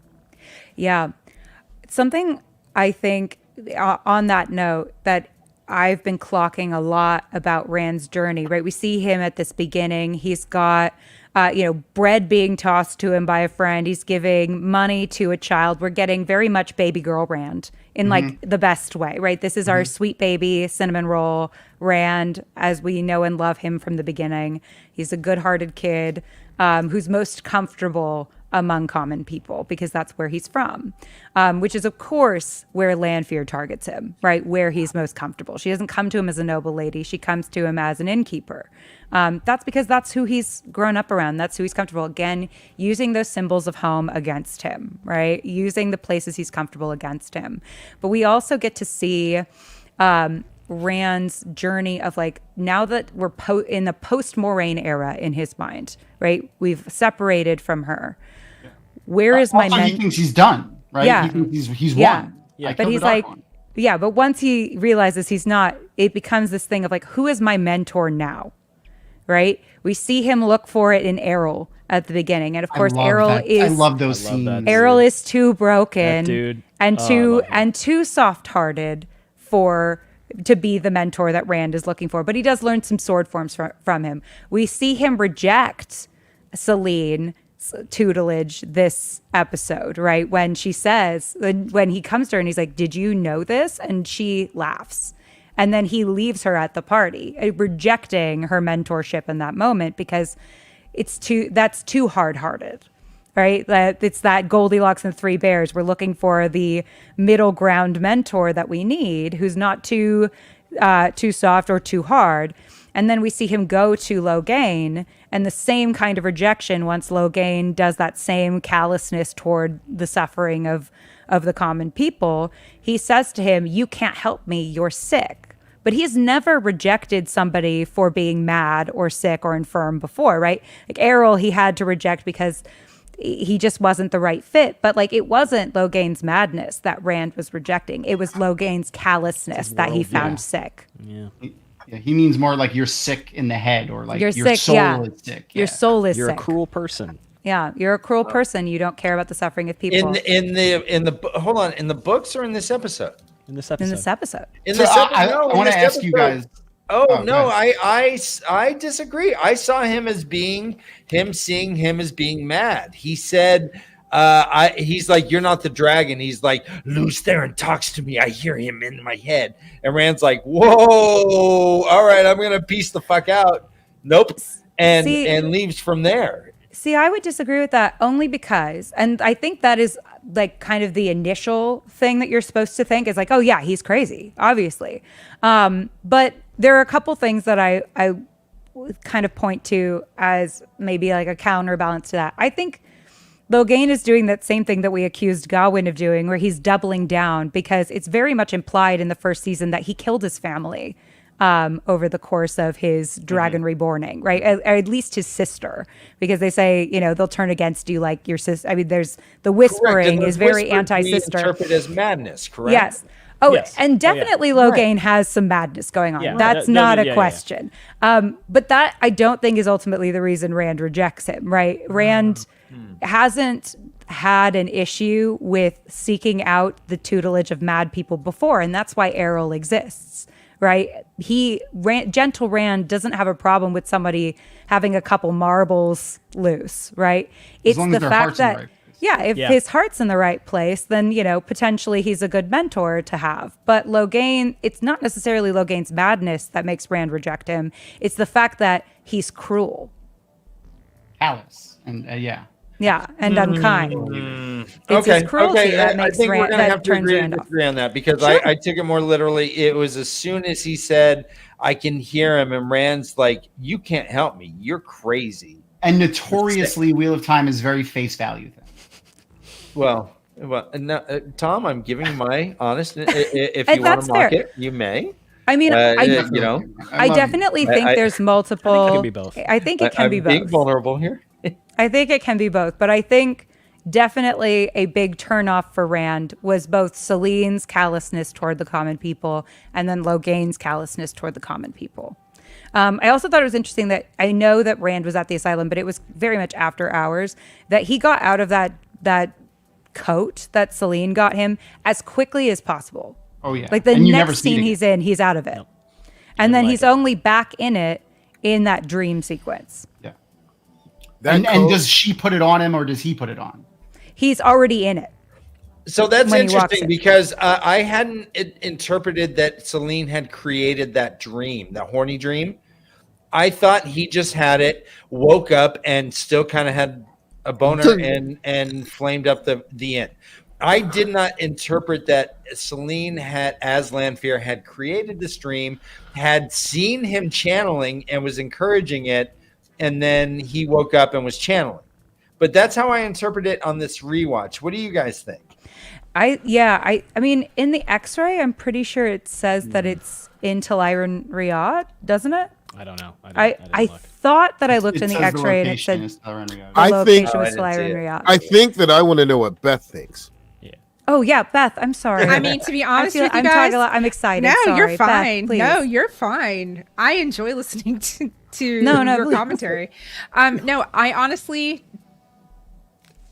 I never thought too deeply on where things were happening as much as how the people were reacting to each other. Seeing the Rand in wearing the noble coat from the Great Hunt, even if it was only for a second, was fan service for me. But I agree 100%. He was so not comfortable in that element, and it was tangible. You could feel his discomfort that entire time. And and I think when he saw how at ease Lanfear / Celine was in that environment, that was a little bit of an eye-opening experience for him. Definitely. And he rebelled against her. And so she had to put him, quote unquote, in his place, right? Whether it was a dream, because to be honest with you, I didn't even catch on it was a dream at first.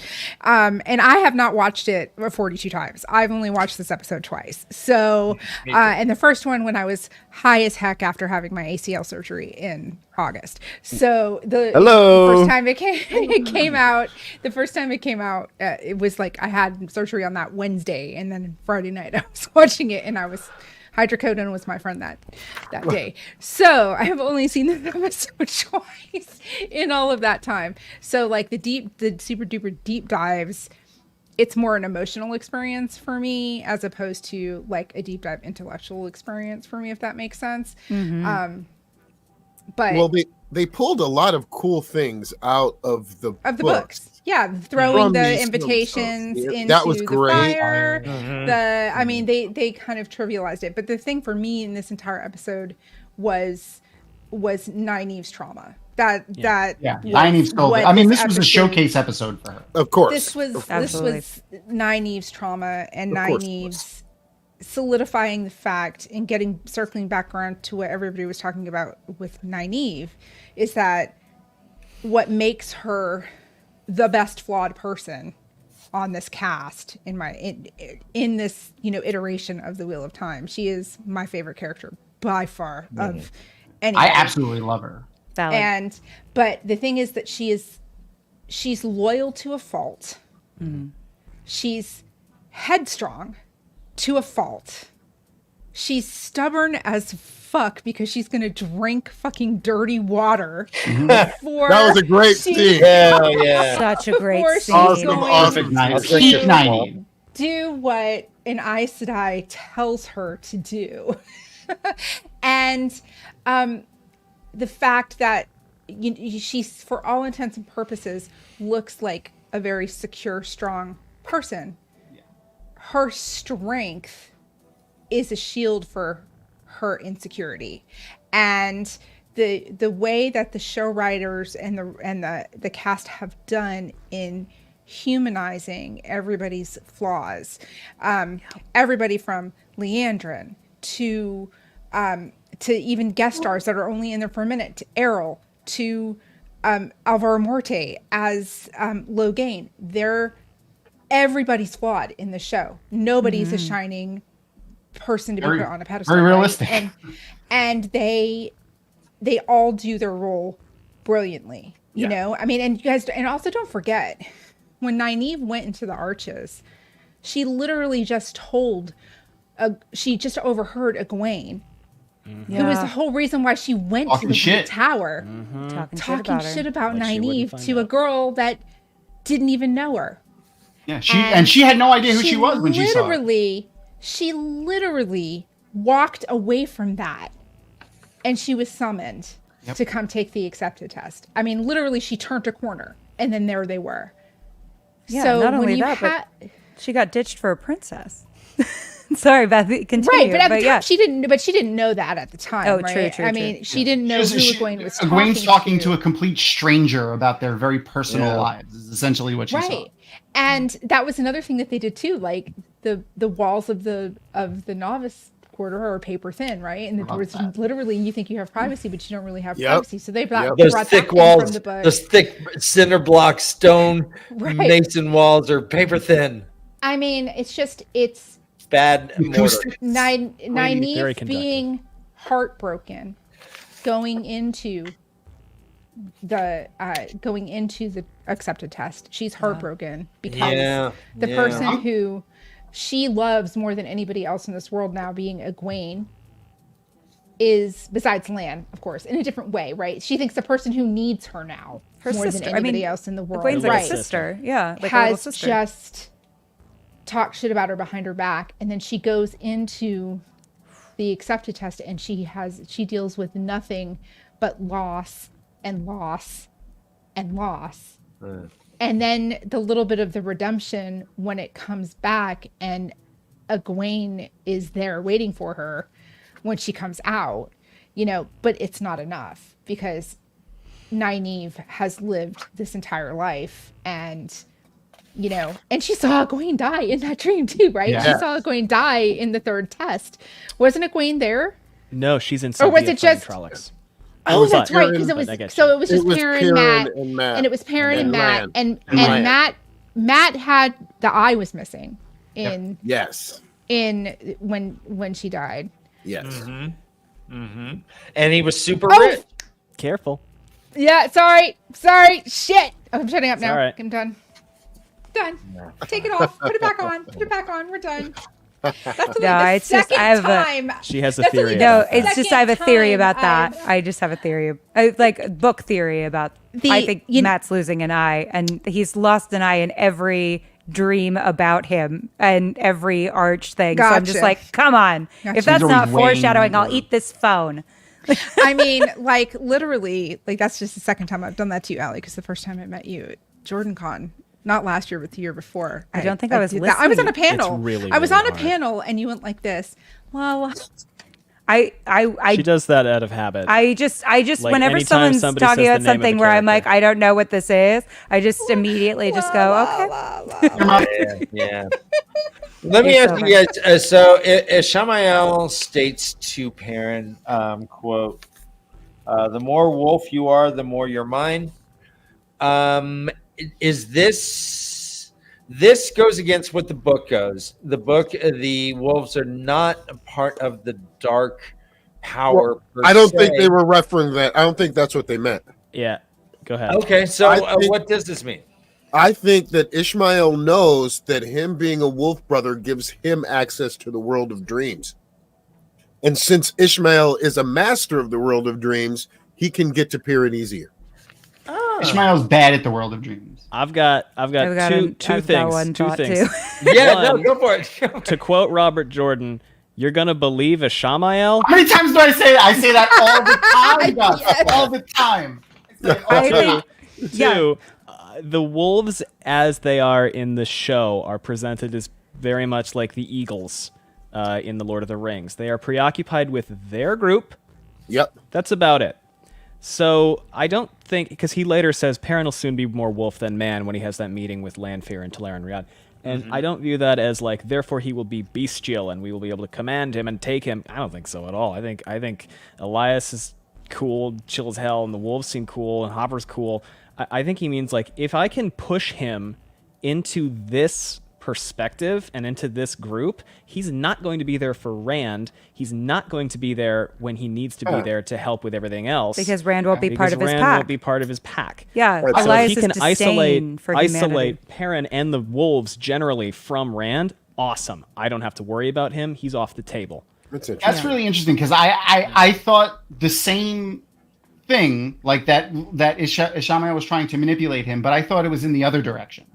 Sure, like I thought Ishamael was trying to manipulate him into being afraid of the wolves because that's what I thought too. Yeah, because then he would get power, regardless of what the power is. He would have more power than not being a wolf brother.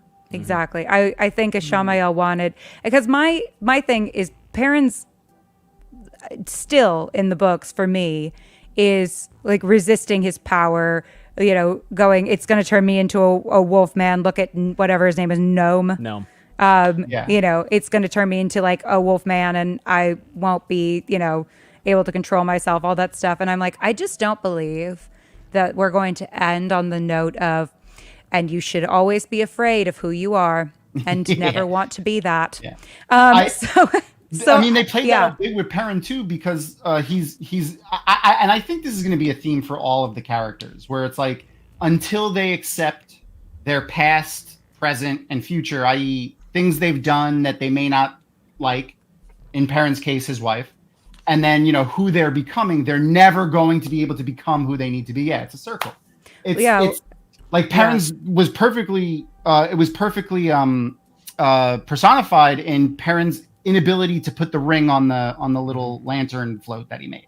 Right. Like he's still not going to be able to become full realized Perrin until he's willing to accept what he did, that his wife is gone, that he needs to move on, tell people what happened, be open about it, things like that. And I think they're playing that into, I think they're doing that well in the show at a much faster pace that they need to than they did in the books. Perrin in book 9 is still like that, and we're in season 2, and he's already progressed. Yeah. Well, and Perrin's relationship with violence, like, I mean, he has been looking for what the right answer is when it comes to violence, and I mean that's when we talk about the hammer or the axe, I mean that's his whole thing is like what should our relationship with violence be, and again, what are monsters? I mean, we just keep going back to that, right?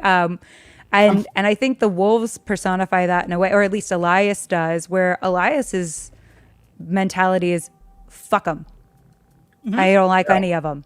I'm just going to fuck off into the woods, and like which by the way, we're definitely going to get an arc with that. But I'm just like, that's definitely not going to be the, I think, note we leave Elias on. I think that there is an opportunity there for Perrin also to say, fuck them, let's F off into the woods. But I also think you're right that in this moment, Ishamael's like, as much as he can be afraid to come into his own power, like Nynaeve is, like Rand is, as much as we can get them to not embrace who they are, the better. And unfortunately, Egwene is the only one who's like all about it and is like, great, I'm so excited to learn more about this.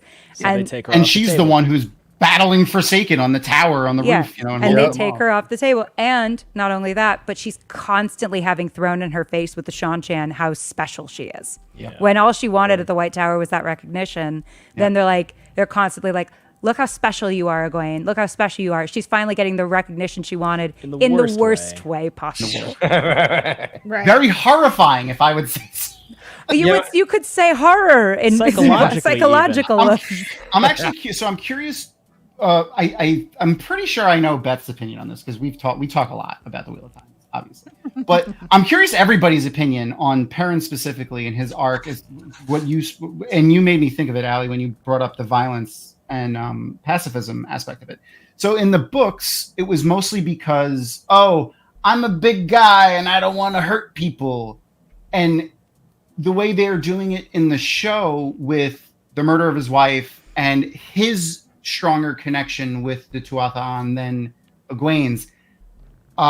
What your feelings are on, Perrin's backstory with his dichotomy, like his struggle between that book versus show, like which do you prefer, which do you think is better, but is there a better story from a storytelling aspect?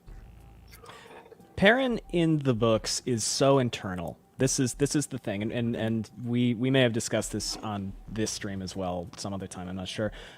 Perrin is so internal, to your point, Tom, where we know that about him because he thinks it.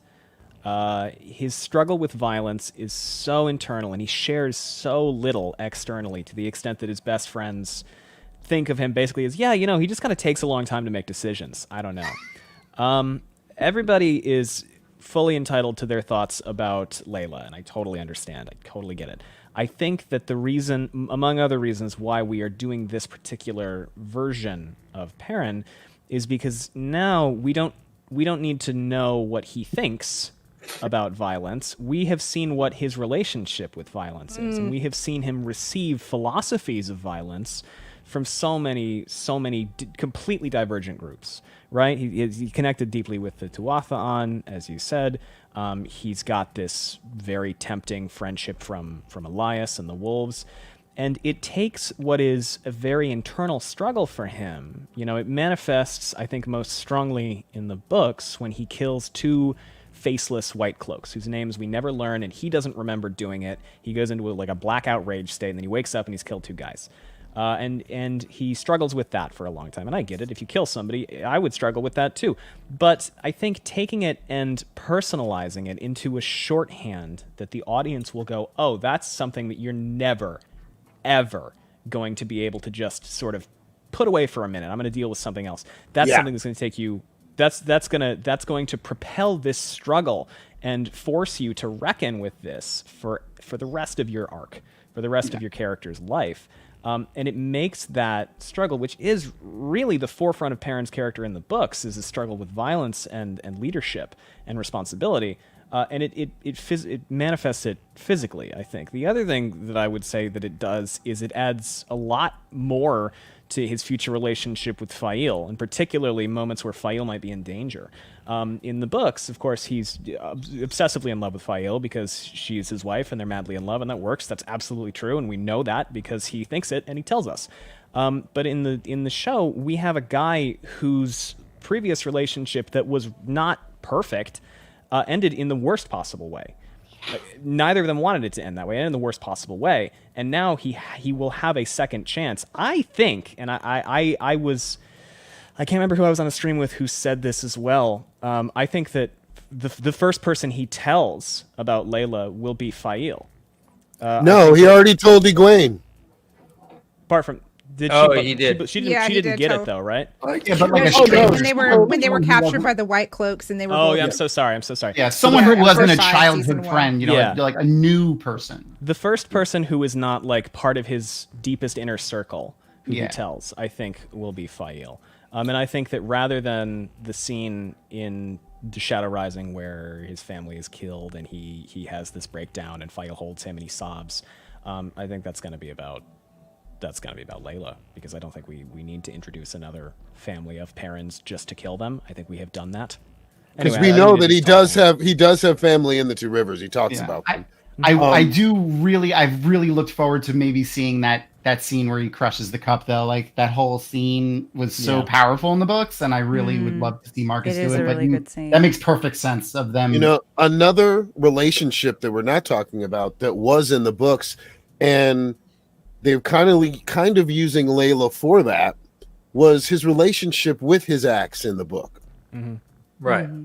That was a very strong relationship that he We've wrote. seen no weapon association with him whatsoever so far. He kills there is with an axe that he just happens to grab. Totally. I don't know if he takes it with him. I think he but keeps every time something very emotional happens to Perrin, there's some kind of axe involved, even when he gets a speech from the Tuatha'an. Mm-hmm. It's always about an axe, and so Mm-hmm. they're substituting for that relationship that he had with one on the hook on his belt in the books. Yeah. Because he killed Lulu with an axe, right? Yes. Yeah. Are we gonna see him blacksmith and get a hammer? Absolutely, Like, I think so. Are I we think we're getting gonna a get that hammer in this card? season. All right. I hope so too. But damn. I think when he goes home. I think that's an It's gonna be emotionally Master resonant Luhan gives him a hammer. moment for him. That is yeah. a good place to do it. Yeah, I think that's but an emotionally resonant. But what I place. think they're going to do, though, I don't think they're going to do it then. I think that's too big a moment. I think that they're going to use, like from the books, when Piran did go to Tyr for the first time, he got a hammer. Sure. And I think that he's gonna get that. That's what he's gonna get from Master Luhan or someone in the Two Rivers. I think he's gonna get a hammer that he uses until he makes, possibly makes a new I have weapon. to go to the bathroom anyway, so you can talk while I'm I did Hard. it too. I'm it's sorry. okay. It's really hard. I get it. really hard, and I'll just make it easy for 1 minute. Petey might want to come. Ryan, back. you and I have been good this episode. So I do think that's how they're gonna play that. I think I could see them doing it well too, because like Perrin uses that moment when he makes the hammer and Tyr to like take time to unwind and think. Like he uses it as a time to decompress.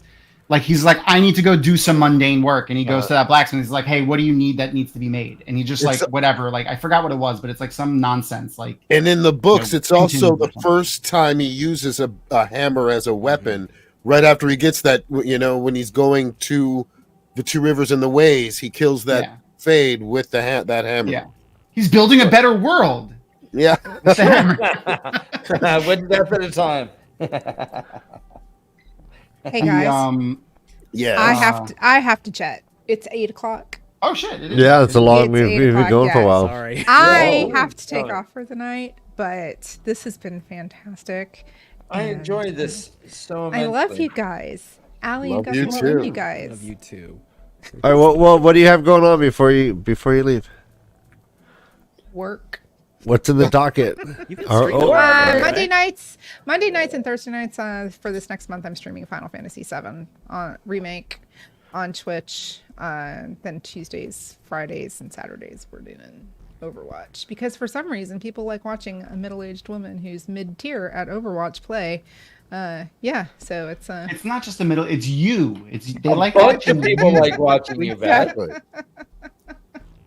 so I like your little Beth army that you're.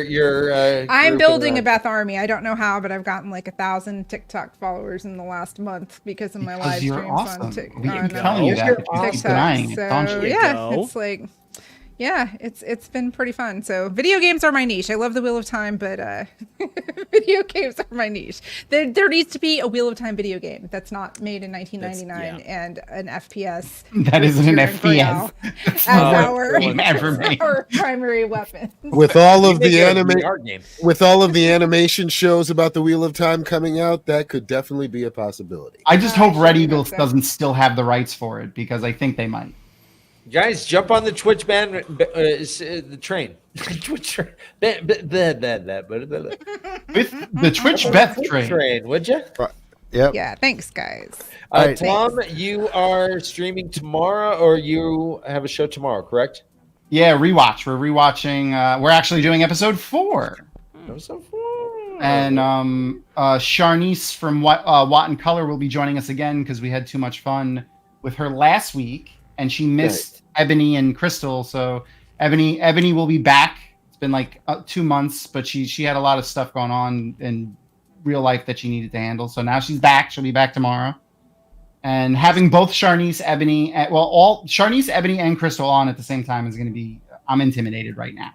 Wow, the band's getting back together. Yes. Oh, that's fun. Gus, tell us what you're doing with your show lately. You're doing rewatch as well, correct? We are finally, because we couldn't release them during the strikes, but we're finally releasing our deep dive podcasts. And I chuckled when Beth said it's 8:00, because we have a tendency to be very long-winded. We released our breakdown of episode 6 this yesterday, and I believe it clocked in at 5 hours. Oh, let's go. Whoa! Yeah, it's not our longest episode. It's not even our second longest episode. And I'm not even talking about the one where we did Crossroads of Twilight all in one stream. But yeah, so currently we're working on that. We've got 2 episodes left. We try to do them every week, but again, they are 5 to 6 hours long sometimes. It's more like an audiobook. And we are also finishing up our coverage of the Hunger Games prequel, The Ballad of Songbirds and Snakes. Oh, good. And, It was so good. Yeah, and then we're going to get back into Knife of Dreams. So we kind of paused Knife of Dreams so we could knock out the show. And we have a couple other projects sort of cooking in the background that, they're not NDA projects, don't worry. We can talk about them. Yeah. We just haven't talked about them yet. And You that's our NDA dog each Petey. other. And you Oh, could choose not bonus to. points for dogs. Yeah, Petey's here. Yeah. When you have Whale Takes on, sometimes you also get Petey the pod dog. Yeah. Because he's clingy. We love it. You guys, I mean, there's no pressure, but Oh, shit, Beth's back. Hello, Beth. Each and every Sunday, I never guys, left. Man, I was waiting to say yeah. bye to Ali. so much Yes. damn fun. We have had a blast. This has I'm been down. such a joy. Anytime. So Are we yeah. done? Yeah, I we're have gonna- to go. You We're can 2 keep hours. going, but Oh, no, I you're have right. To go. Oh, you're right. It's up. We It's, showed up 8 and o'clock. we kept No, it's time I to know. go. I'm sorry. We'll do our best not to be so chatty. Like. No, No, you guys are you know what? fantastic. I love your big wrinkly brains. It's fantastic. Absolutely. I just, Always. I'm Guys, such a, you guys make it I'm awesome. such I a thought that was nerd. awesome. Next week, I'll explain why I think Elias is a dark friend. You think everyone you is really? a dark friend? Elias was taking him away from his boys. He's like, they're not your pack. Don't worry. Hang out with me. Everybody's a dark friend. I think all the wolves are going to be dark Everyone's- friends. Watch. Jansen, I think you and I are on the same team here. Agree. All right, you guys. I love you guys. Love you guys. Thank you so much for having us. It was so good to see you all. Yes, everyone.